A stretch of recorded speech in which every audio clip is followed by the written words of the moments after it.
वहीं कांग्रेस पार्टी ने press conference करके दिल्ली सरकार पर निशाना साधा और कहा कि दिल्ली शिक्षा का मॉडल जो देश दुनिया को अरविंद केजरीवाल दिखाते रहते हैं वो पूरी तरह से झूठ है। इसके अलावा दिल्ली जल बोर्ड में 20 करोड़ के घोटाले समेत तमाम मुद्दों पर कांग्रेस के वरिष्ठ नेता संदीप दीक्षित से खास बातचीत की हमारी संवाददाता ममता ने। देखिए, संदीप दीक्षित जी हमारे साथ हैं, इनसे बात करते हैं। जिस तरीके से अरविंद केजरीवाल दिल्ली की शिक्षा मॉडल का बखान कर रहे हैं, क्या आपको लगता है कि अरविंद केजरीवाल झूठ बोल रहे हैं? भाई ये तो झूठी है, क्योंकि देखिए क्या होता है, क्या है इनका शिक्षा मॉडल। 3-4 अगर आप मुख्य बिंदु किसी शिक्षा के ले लीजिए, सबसे प्रमुख तो होता है रिजल्ट। ठीक, कम से कम पास, हम तो उसके आगे की बात ही नहीं कर रहे।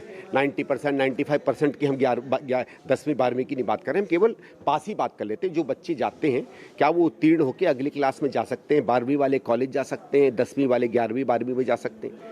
तो अगर आप देखिए, कांग्रेस की जब हमारी सरकार आई थी तो 64% के करीब बच्चे पास हुआ करते थे 98 में।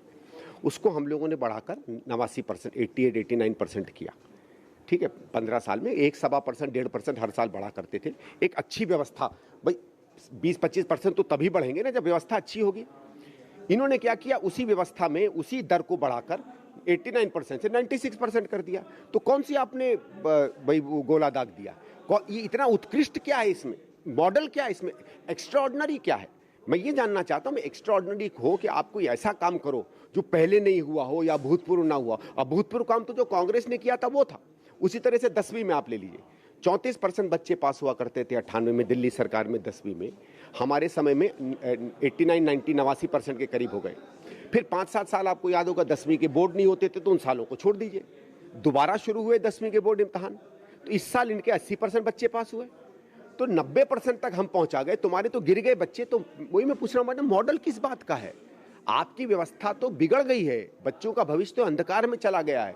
और दूसरी चीज है, 9th से 10th में जो बच्चे दिल्ली सरकार में जाते हैं, उसमें 12 से 15% बच्चे ये पहले ही फेल कर देते हैं, ड्रॉप आउट में चले जाते हैं। तो इसका मतलब अगर सही में देखें तो पास परसेंटेज तो शायद 65 या 70% भी नहीं होगा। तो 10वीं में आप काम नहीं कर पाते, 12वीं का रिजल्ट आपका बेकार है। कुल बच्चे जो दिल्ली सरकार के स्कूलों में हैं, इस साल 16,10,000 के करीब हुए हैं। पिछले साल तो 15-15.5 लाख ही थे। शीला के समय में 16,20,000 थे। तो बच्चे कम क्यों हो गए भाई? आपने अच्छी व्यवस्था दी, आपने सुंदर स्कूल दिए, दुनिया भर में आपकी तारीफ हुई, और बच्चे आपके स्कूलों में आ नहीं रहे। भाई अगर दिल्ली सरकार में कांग्रेस की दर के हिसाब से बच्चे बढ़े होते, 5% के करीब बढ़ते थे हर साल, तो आज करीबन 21-22 लाख बच्चे होने चाहिए। चलो 21-22 लाख नहीं मानते, 20 लाख मानो। 4-5 लाख बच्चे कहाँ गए भाई? बच्चे आपके स्कूलों में आ नहीं रहे, रिजल्ट्स आपके अच्छे हो नहीं रहे। 20,000 के करीब आज टीचरों की कमी है हर स्कूल में। आपने कहा था 500 स्कूल बनाएंगे, मुश्किल से आप 20 बना पाए, हम लोगों ने तो 150 बनाए थे।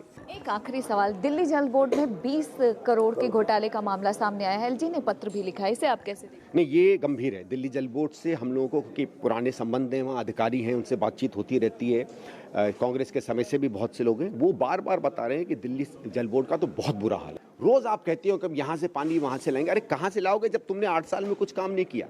स्वीज ट्रीटमेंट, आज जमुना जी क्यों गंदी हैं? आज हमारी सड़कों पे क्यों गंद रहती है? हमारा जो स्वीज ट्रीटमेंट था या मलमूत्र को साफ करने की जो व्यवस्थाएं थी, हम लोग 610 MGD पे छोड़ के गए थे। वो 610 MGD भी ये मेंटेन नहीं कर पाए, आज 597 MGD पे आके गिर गई। तो मैं ये कह रहा हूँ कि आपने इंफ्रास्ट्रक्चर में खर्च नहीं किया। आपका दिल्ली जल बोर्ड का घाटा 18,000 करोड़ से बढ़ के आज 60,000 करोड़ हो गया। तो ये कहाँ जा रहा है पैसा? कोई तो भाई सामान्य व्यक्ति सोचता है कि इतना खर्च हो रहा है तो कहाँ खर्च हो रहा होगा? पानी बढ़ता नहीं है, सुएज बढ़ता नहीं है, इंफ्रास्ट्रक्चर बन नहीं रहा है, काम कुछ हो नहीं रहा है, और घाटा आपका 20,000 करोड़ से बढ़ के 60,000 करोड़ चला जाता है। फिर भी आप हर चीज फ्री बांट रहे हो, कह रहे हो मॉडल है। तो जब तक दिल्ली की आर्थिक व्यवस्था, क्योंकि दिल्ली पैसे वाला स्टेट है, चलती रहे तो ठीक है, नहीं तो दिल्ली का मॉडल कहीं और प्रदेशों में पहुंच गया तो जिन प्रदेशों का 3-3, 4-4 लाख करोड़ का घाटा, वो सब मर जाएंगे 5-6 महीने में। वक्त देने के लिए शुक्रिया। तो आप सुन रहे थे संदीप दीक्षित जी को, जिन्होंने कई गंभीर आरोप दिल्ली सरकार यानी कि अरविंद केजरीवाल पर लगाए हैं। अब देखना यही होगा कि क्या आम आदमी पार्टी की सरकार इन सवालों के जवाब देती है। ममता चतुर्वेदी, चंदन टीवी, दिल्ली।